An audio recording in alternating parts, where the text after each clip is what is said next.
વિદ્યાર્થી મિત્રો, આનુવંશિકતાનો આણ્વીય આધાર પ્રકરણની અંદર લાસ્ટ વિડીયોમાં આપણે રૂપાંતરિત સિદ્ધાંતનું જૈવ રાસાયણિક લાક્ષણિકરણ વિશે માહિતી મેળવી હતી, જે એ બતાવે છે કે ડીએનએ જનીન દ્રવ્ય છે. ઓકે, જેમાં આપણે ગ્રિફિથનો પ્રયોગ જોયો હતો. આજનો જે મુદ્દો છે એ પણ એ જ મુદ્દાને લાગતો વળગતો છે કે ડીએનએ જનીન દ્રવ્ય છે. ઓકે, આ પણ જનીન દ્રવ્ય માટેની શોધનો જ એક મુદ્દો છે. ડીએનએ જનીન દ્રવ્ય છે. અહીં પ્રશ્ન પૂછવામાં નથી આવતો, તમને કહી દેવામાં આવ્યું છે કે ડીએનએ જ જનીન દ્રવ્ય છે. ઓકે, અને એ પ્રયોગ આજે આપણે શીખીશું. જે રીતે ગ્રિફિથે પ્રયોગ કર્યો હતો એવી રીતે બીજા બે વૈજ્ઞાનિકોએ પણ પ્રયોગ કર્યા અને સાબિત કરી બતાવ્યું કે ડીએનએ જ જનીન દ્રવ્ય છે. રાઈટ? આ પ્રયોગને હર્શી અને ચેઝનો પ્રયોગ પણ કહેવામાં આવે છે. ઓકે, કારણ કે ડીએનએના આનુવંશિક દ્રવ્યની જે માહિતી છે કે ડીએનએ આનુવંશિક દ્રવ્ય છે, આનુવંશિક દ્રવ્ય છે. ઓકે, તેની સુસ્પષ્ટ માહિતી આપી હતી બે વૈજ્ઞાનિકોએ. ઓકે, જેનું નામ છે આલ્ફ્રેડ હર્શી, આલ્ફ્રેડ હર્શી અને માર્થા ચેઝ. માટે આ પ્રયોગને હર્શી અને ચેઝનો પ્રયોગ તરીકે ઓળખવામાં આવે છે.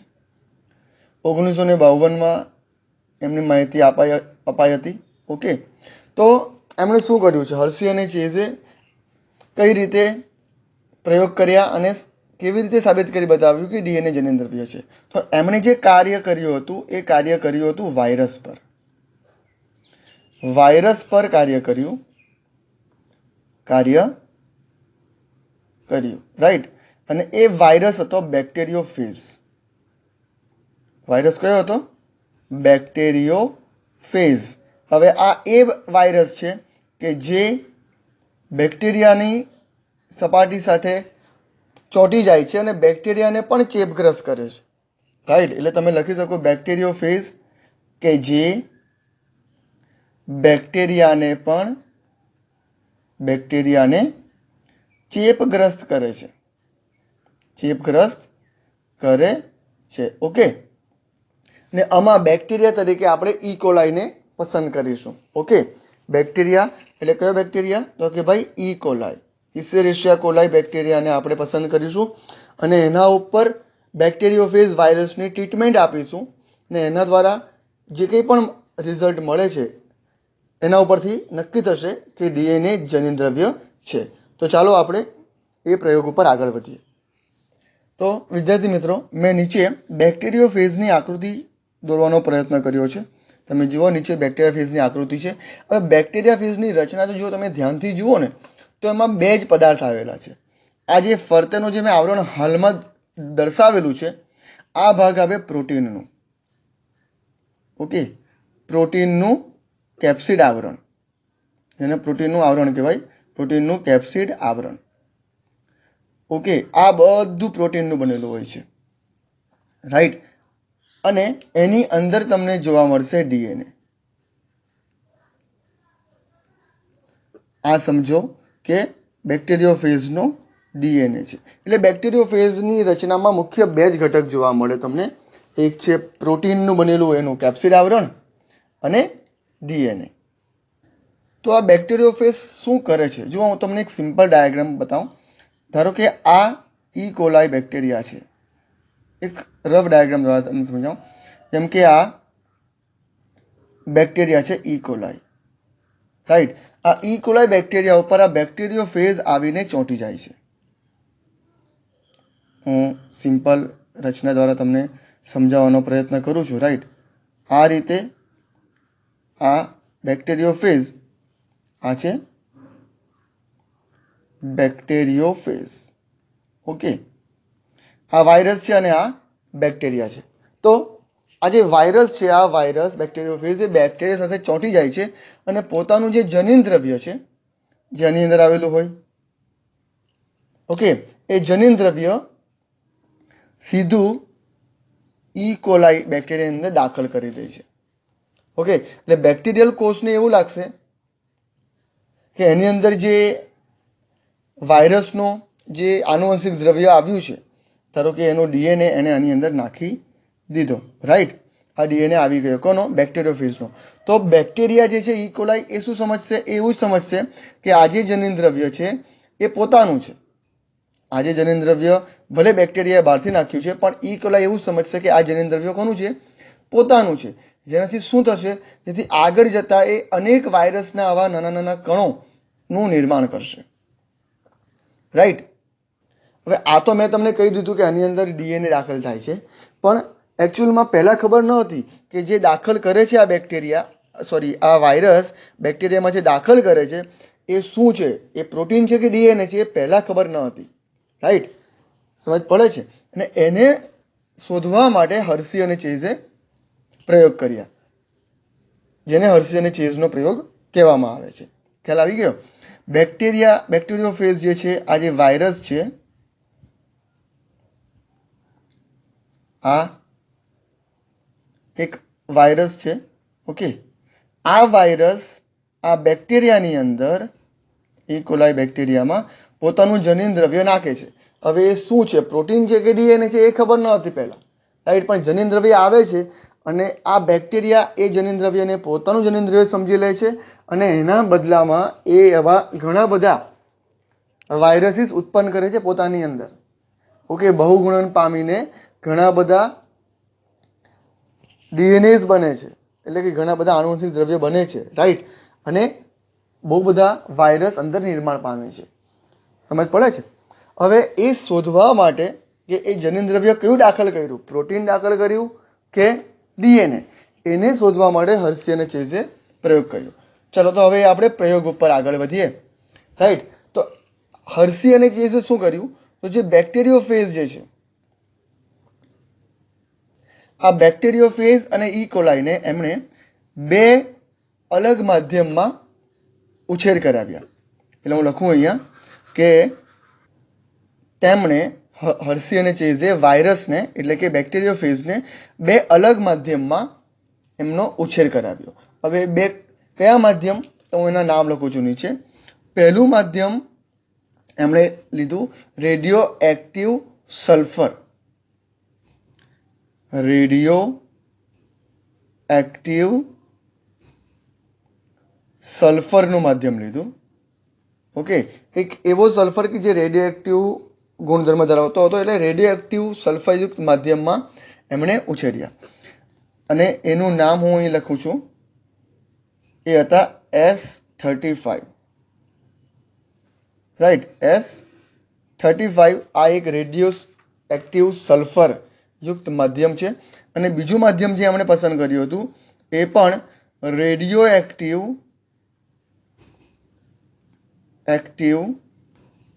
ફોસ્ફરસ. રેડિયો એક્ટિવ સલ્ફર અને રેડિયો એક્ટિવ ફોસ્ફરસ યુક્ત માધ્યમનો ઉછેર કર્યો હતો. આ માધ્યમમાં આ વાયરસનો ઉછેર કર્યો હતો. આમાં એમણે લીધું હતું P32, ફોસ્ફરસ 32. આ એક રેડિયો એક્ટિવ ફોસ્ફરસ છે અને સલ્ફર માટે S35. આ બે માધ્યમો છે જેમાં વાયરસને મૂકીને એમાં એમનો ઉછેર કરાવ્યો. હવે આ બે અલગ માધ્યમમાં ઉછેર કરવાથી શું થયું એના વિશે હું તમને જાણ કરાવું. ઓકે, કે રેડિયો એક્ટિવ સલ્ફર S35 ની અંદર જ્યારે એ વાયરસનો ઉછેર કરવામાં આવ્યો તો આ માધ્યમમાં એટલે કે S35માં પ્રોટીનનું નિર્માણ થયું. નિર્માણ કર્યું. ઓકે, હવે સલ્ફર જે છે, સલ્ફર પ્રોટીનનો ભાગ છે. સલ્ફર એ પ્રોટીનનો ભાગ છે. ઓકે, કારણ કે S35 એ પ્રોટીન ધરાવે છે. ઓકે, એ પ્રોટીન ધરાવે માટે S35 ની અંદર પ્રોટીનનું નિર્માણ થયું. એમાં ડીએનએ નું નિર્માણ ન થયું, એટલે કે ડીએનએ નથી. સમજી લેજો, કારણ કે આપણે સમજીએ કે ડીએનએ સલ્ફર ધરાવતું નથી. સલ્ફર ધરાવતું નથી. ઓકે, એટલે જે વાયરસને સલ્ફરયુક્ત માધ્યમમાં ઉછેર કરવામાં આવ્યો એમણે પ્રોટીનનું નિર્માણ કર્યું. ઓકે, અને એમણે ફક્ત પ્રોટીનને ઇન્ડિકેટ કર્યા. કોણે? S35 માધ્યમની અંદર વાયરસે ફક્ત પ્રોટીનને ઇન્ડિકેટ કર્યા, એમ સમજો. અને જો હું આની વાત કરું રેડિયો એક્ટિવ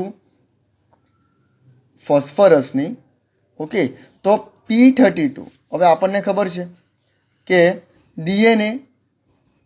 ડીએનએમાં ફોસ્ફરસ હોય છે, પ્રોટીન હોતું નથી, રાઈટ? ડીએનએમાં ફોસ્ફેટનો અણુ હોય છે, આપણે એની રચના ભણી ગયા છે. ફોસ્ફરસ હોય, ઓકે, પ્રોટીન હોતું નથી, પ્રોટીન હોતું નથી. શેમાં? ડીએનએની અંદર. ઓકે, એટલે કે જે વાયરસને રેડિયો એક્ટિવ ફોસ્ફરસ વડે ટ્રીટમેન્ટ કરવામાં આવ્યા હશે એમણે ડીએનએને ઇન્ડિકેટ કર્યું. એટલે આપણે લખી શકીએ કે ડીએનએનું નિર્માણ કર્યું અથવા ડીએનએને હાઇલાઇટ કર્યા, ડીએનએને દર્શાવ્યા. હવે સમજો, આ થોડું કોમ્પ્લિકેટેડ તમને લાગતું હશે. સમજો, આ રેડિયો એક્ટિવ સલ્ફર છે. હવે જે વાયરસને સલ્ફરની ટ્રીટમેન્ટ આપી હશે, ઓકે, એ ફક્ત પ્રોટીનને હાઇલાઇટ કરશે. એટલે કે તમે એના ઉપર જ્યારે રેડિયો એક્ટિવ કિરણનો મારો કરશો, એટલે કે રેડિયો એક્ટિવ કિરણ એ વાયરસ ઉપર છોડશો, તો એ ફક્ત અને ફક્ત પ્રોટીનને ઇન્ડિકેટ કરશે, ડીએનએને ઇન્ડિકેટ નહીં કરે. કારણ કે એ શું કરશે? સલ્ફર શું કરશે? સલ્ફર ફક્ત પ્રોટીનનું, એટલે કે પ્રોટીનની અંદર સલ્ફર જોવા મળે છે, એનો ઘટક છે. પ્રોટીનની અંદર સલ્ફર એક ઘટક સ્વરૂપે જોવા મળે. એટલે કે જે વાયરસને સલ્ફરની ટ્રીટમેન્ટ આપી હશે એ ફક્ત પ્રોટીનને ઇન્ડિકેટ કરશે જ્યારે એના પર રેડિયો એક્ટિવ કિરણ છોડવામાં આવે ત્યારે. જ્યારે જે વાયરસને ફોસ્ફરસની ટ્રીટમેન્ટ આપી હશે, P32ની ટ્રીટમેન્ટ આપી હશે, રેડિયો એક્ટિવ ફોસ્ફરસની ટ્રીટમેન્ટ આપી હશે, એ વાયરસીસને એની ઉપર જ્યારે રેડિયો એક્ટિવ ફોસ્ફરસ જ્યારે છોડવામાં આવશે, જ્યારે કિરણ છોડવામાં આવશે, તો એ ફક્ત ડીએનએને ઇન્ડિકેટ કરશે, પ્રોટીન નહીં બતાવે, પ્રોટીન બતાવશે નહીં. ઓકે, હવે આ કેમ આવું કર્યું એ આપણે જ્યારે પ્રયોગ સમજીશું ત્યારે તમને ખબર પડશે. તો સૌથી પહેલાં તમને આ માહિતી તમને ખબર પડી હશે કે શું કરવામાં આવ્યું. સૌથી પહેલાં વાયરસને બે માધ્યમમાં ઉછેર કરવામાં આવ્યા. એટલે કે બે અલગ અલગ માધ્યમથી એમને એવું સમજો કે એમને રંગવામાં આવ્યા અથવા એના પર લેબલ લગાવવામાં આવ્યા. ઓકે, સલ્ફરનું માધ્યમ અને ફોસ્ફરસનું માધ્યમ. તો જે આપણને ખબર કે આ જે વાયરસ છે એ બે જ ઘટક ધરાવે, પ્રોટીન અને ડીએનએ, રાઈટ? તો સલ્ફર હશે એ ખાલી પ્રોટીન બતાવશે અને ફોસ્ફરસ હશે એ ફક્ત ડીએનએ બતાવશે. હવે એકચ્યુઅલ પ્રોસેસ શરૂ થશે. હવે કરવામાં એવું આવ્યું કે રેડિયો એક્ટિવ જે બેક્ટેરિયો ફેઝ હતા, આ બેક્ટેરિયો ફેઝ જે રેડિયો એક્ટિવ આપણે જે ટ્રીટમેન્ટ આપી સલ્ફર અને ફોસ્ફરસની, એને ઈ કોલાઈની સાથે ચોંટાડી દેવામાં આવ્યા, રાઈટ? અને ત્યાર પછી કેટલાક સ્ટેપ્સની અંદર એમના અંદર જોવા મળતા વેરિએશન કે તફાવતની માહિતી મેળવવામાં આવી. હવે આ જે આખો પ્રયોગ છે એને હું કેટલાક ભાગોમાં વહેંચીશ. ઓકે, સૌથી પહેલાં આવે છે ચોંટાડવામાં આવે છે, જેને આપણે કહીશું નંબર 1 એડઝોર્પ્શન. એડઝોર્પ્શન એટલે કે ફેઝ એ ઈ કોલાઈ સાથે જોડાશે, ઈ કોલાઈ સાથે જોડાશે, રાઈટ? ત્યાર પછી બીજો ફેઝ આવે, બીજો તબક્કો આવે, એ છે બીજો તબક્કો છે જેને કહેવાય ઇન્જેક્શન. ઇન્જેક્શન એટલે શું? હવે આ બધું છે ને ફેઝ જાતે જ કરશે, રાઈટ? ઇન્જેક્શન એટલે હું અલગ પેન વાપરું છું. ઇન્જેક્શન એટલે કે ઈ કોલાઈમાં ફેઝ આનુવંશિક દ્રવ્ય એટલે કે ડીએનએ દાખલ કરશે. દાખલ કરશે. ઓકે, ત્યાર પછી ત્રીજો ફેઝ આવે છે રેપ્લિકેશન. રેપ્લિકેશન એટલે શું? તો કે ડીએનએ બેવડાશે. DNA બેવડાશે, રાઈટ. અને ચોથો ફેઝ આવે છે એ છે લાઇઝિસ. લાઇઝિસ એટલે કે છૂટા પડવું. છૂટા પડવું. કોણ છૂટું પડશે? તો કે બેક્ટેરિયોફેઝ એ ઈ કોલાઈથી છૂટો પડશે. આ નોર્મલ પ્રોસેસ એટલે કે બેક્ટેરિયોફેઝ ઈ કોલાઈ સાથે આવી રીતે કામ કરે છે. પણ જ્યારે પ્રયોગ કરવામાં આવ્યો ત્યારે પ્રયોગને અલગ રીતે કરવામાં આવ્યો. સૌથી પહેલા એમણે શું કર્યું? તો સૌથી પહેલા ઈ કોલાઈ સાથે ચોંટાડી દીધા. ઓકે. અને ઈ કોલાઈ સાથે ચોંટાડ્યા પછીની પ્રોસેસ એમાં આવશે સંક્રમણ, રાઈટ. સંક્રમણ, ત્યાર પછી આવે છે બ્લેન્ડિંગ અને ત્યાર પછી આવે છે સેન્ટ્રીફ્યુગેશન. આ પ્રયોગમાં કર્યું હર્સી અને ચેઝે, સેન્ટ્રીફ્યુગેશન. ઓકે. સંક્રમણ એટલે શું? સંક્રમણ એટલે કે ચેપ લાગવો. ઈ કોલાઈ, જો સમજી લેજો, આ ઈ કોલાઈ છે, તો ઈ કોલાઈ ઉપર જ્યારે બેક્ટેરિયોફેઝ આવી જાય, ઓકે, આ બેક્ટેરિયોફેઝ ઉપર આવે, રાઈટ, તો આ ઈ કોલાઈ ઉપર બેક્ટેરિયોફેઝ આવે તો આને કહેવાય સંક્રમણ થઈ ગયું, એટલે કે ચોંટી ગયું, રાઈટ છે.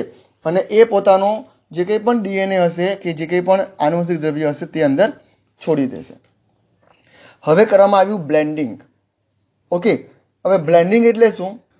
તો બ્લેન્ડિંગ એટલે કે આપણે એમ કહીએ કે બ્લેન્ડરમાં હલાવવું. બ્લેન્ડર આવે ને, બ્લેન્ડરમાં હલાવવું. હવે હલાવવાથી શું થાય? તો આ જે બેક્ટેરિયોફેઝ જે ઈ કોલાઈ સાથે ચોંટેલો હશે તો એ છૂટો પડી જશે, રાઈટ. એટલે કે વાયરસનું આવરણ બેક્ટેરિયાથી અલગ થઈ જશે. એટલે હું લખું છું અહીંયા, વાયરસનું આવરણ બેક્ટેરિયાથી અલગ થશે. બેક્ટેરિયાથી અલગ થશે. અલગ કરવું. હવે તે પહેલા તો બેક્ટેરિયાએ, આ વાયરસે બેક્ટેરિયાની અંદર પોતાનું જનીન દ્રવ્ય નાખી દીધું હશે, એટલે આ અલગ થઈ ગયું અને આ અલગ થઈ ગયું. હવે જે ત્રીજી પ્રોસેસ છે સેન્ટ્રીફ્યુગેશન.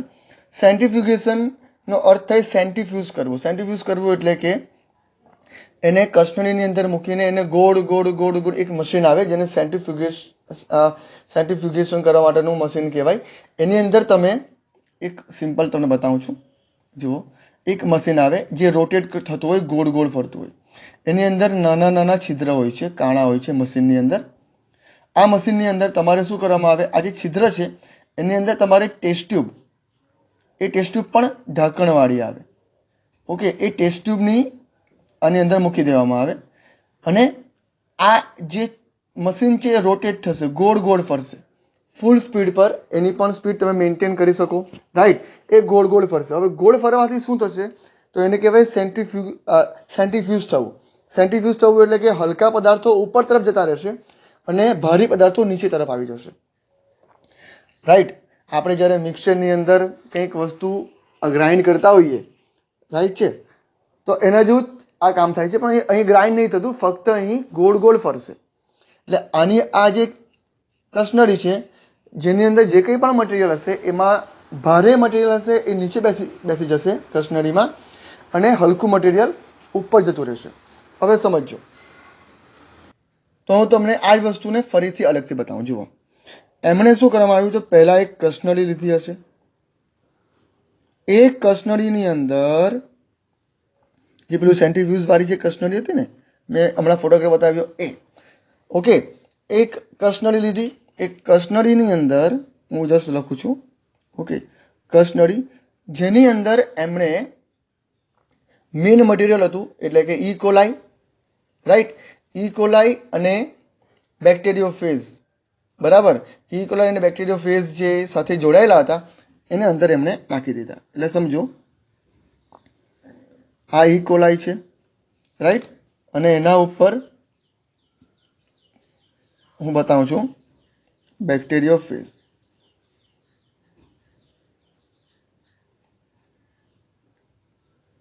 રાઈટ. આવા ઘણા બધા અંદર એને નાખી દીધા. કસનળીની અંદર એને આ બધું અંદર નાખી દીધું, ઈ કોલાઈ અને બેક્ટેરિયોફેઝ વાળું. હવે આ કસનળીને શું કરવામાં આવ્યા? તો એને કરવામાં આવી સેન્ટ્રીફ્યુઝ, એટલે કે બ્લેન્ડિંગ પછી, ઓકે, સંક્રમણ થઈ ગયું, ડીએનએ અંદર નાખી દીધો હશે, આ વાયરસે બેક્ટેરિયામાં એનો ડીએનએ અંદર નાખી દીધો હશે, રાઈટ, એનો ડીએનએ અંદર આવી ગયો. ત્યાર પછી બ્લેન્ડિંગ કરવામાં આવ્યું. બ્લેન્ડિંગ કરવાથી શું થાય? તો બ્લેન્ડિંગ કરવાથી ડીએનએ અને વાયરસ અને બેક્ટેરિયા છૂટા પડી જશે. સેન્ટ્રીફ્યુઝ, બરાબર, એ પહેલા બ્લેન્ડિંગ કરવામાં આવે. તો બ્લેન્ડિંગ કરવાથી શું થશે? આ જે ઈ કોલાઈ છે, ઈ કોલાઈ, જેની અંદર ઓલરેડી વાયરસનો ડીએનએ આવી ગયો છે, ઓકે, અને આ જે વાયરસ છે એમાં હવે ફક્ત પ્રોટીનનું આવરણ જ ખાલી રહ્યું છે. એમાં ફક્ત પ્રોટીનનું આવરણ જ ખાલી રહ્યું છે. ડીએનએ તો અંદર આવી ગયો અને આ બંને શું થશે? છૂટા પડી જશે. કઈ ક્રિયાથી? તો કે બ્લેન્ડિંગથી.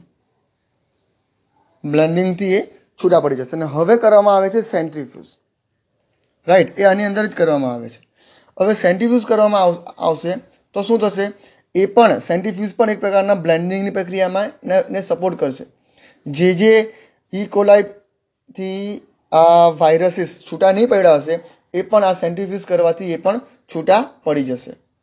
એટલે શું થશે? જો હું તમને હવે બીજી એક આકૃતિ પાડીને બતાવું.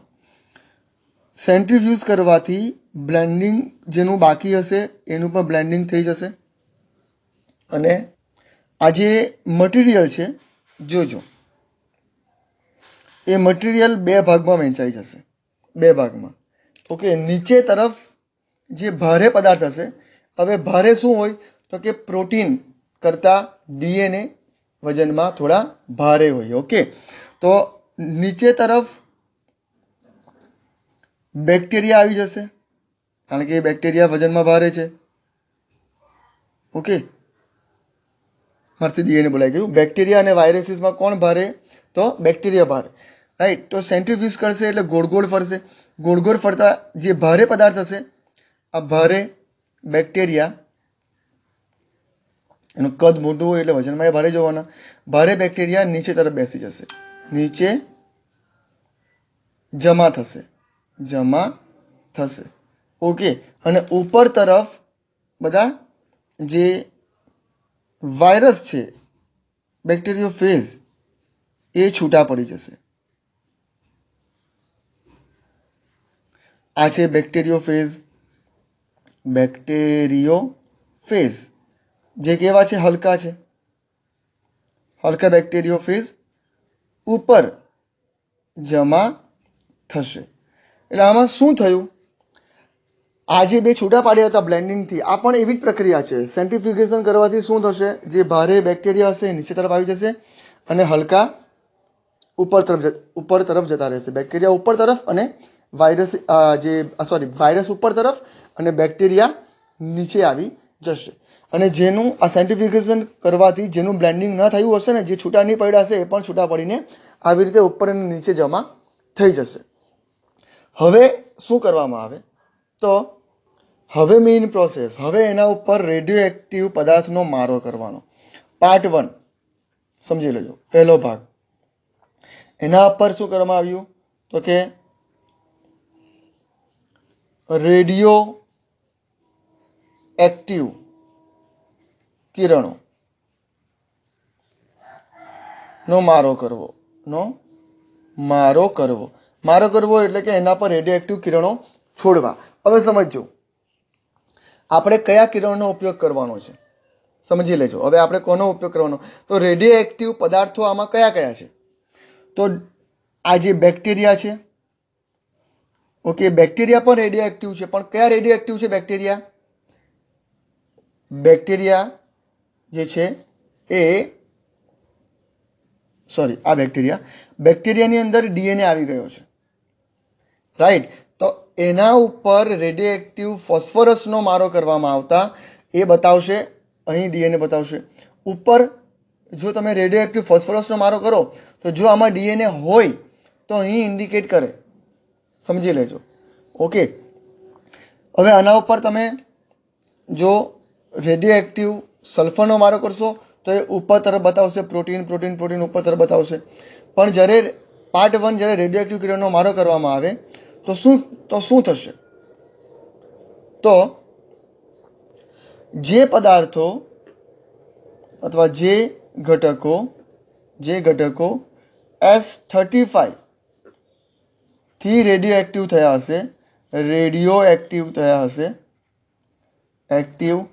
થયા હશે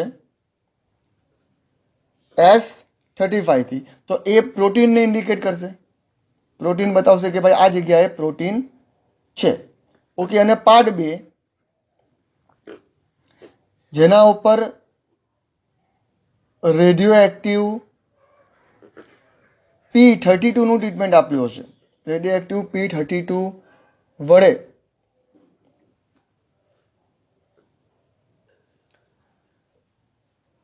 જે રેડિયો એક્ટિવ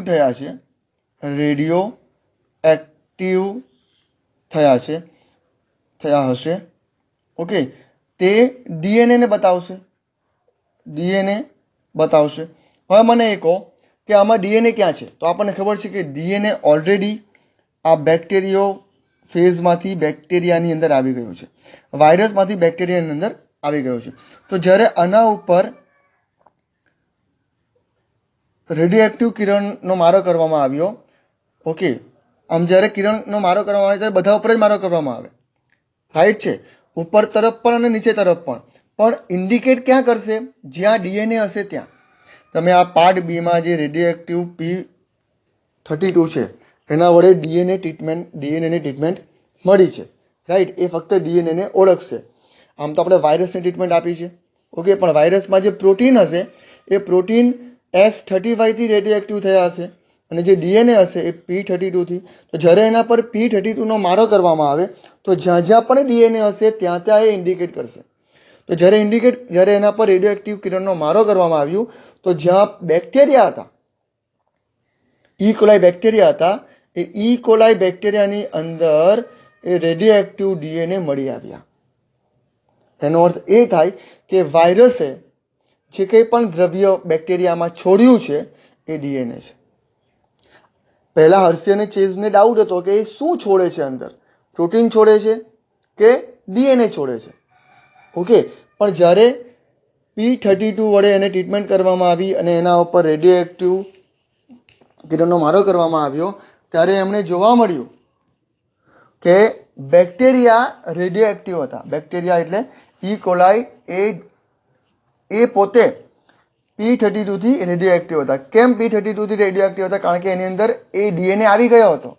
એના ઉપરથી ખબર પડ્યું, એના ઉપરથી સંકેત મળ્યો કે વાયરસમાંથી બેક્ટેરિયામાં પ્રોટીન દાખલ થતું નથી પણ ડીએનએ જ દાખલ થાય છે.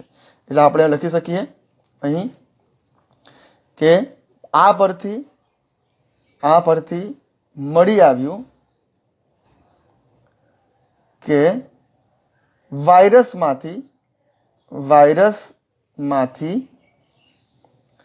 ડીએનએ બેક્ટેરિયામાં દાખલ થાય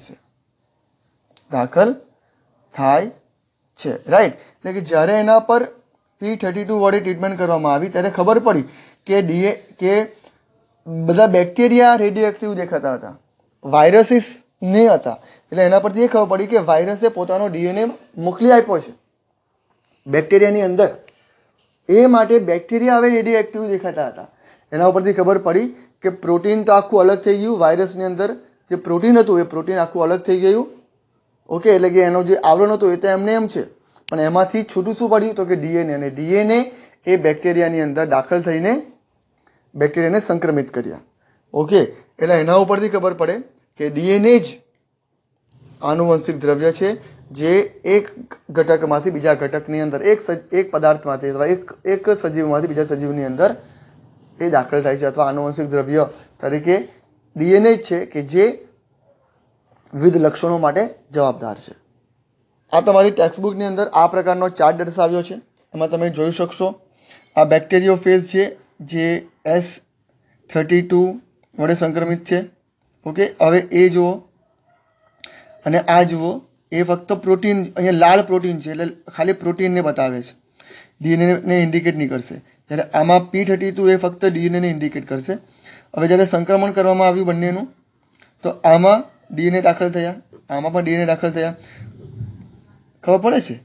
અને કોષોમાં રેડિયો એક્ટિવ S35 જોવા મળ્યું નહીં, કારણ કે S35 તો હજુ છૂટું પડી ગયું હતું, રાઈટ ને. આ જે બેક્ટેરિયા હતા એમાં P32 જોવા મળ્યું. કેમ? કારણ કે ડીએનએ જે હતા એ એનાથી ટ્રીટમેન્ટ મળ્યું હતું, અને એના ઉપરથી ખબર પડી કે ડીએનએ જ છે જે આમાં દાખલ થાય છે, રાઈટ. તો આ હતો હર્શી અને ચેઝનો પ્રયોગ.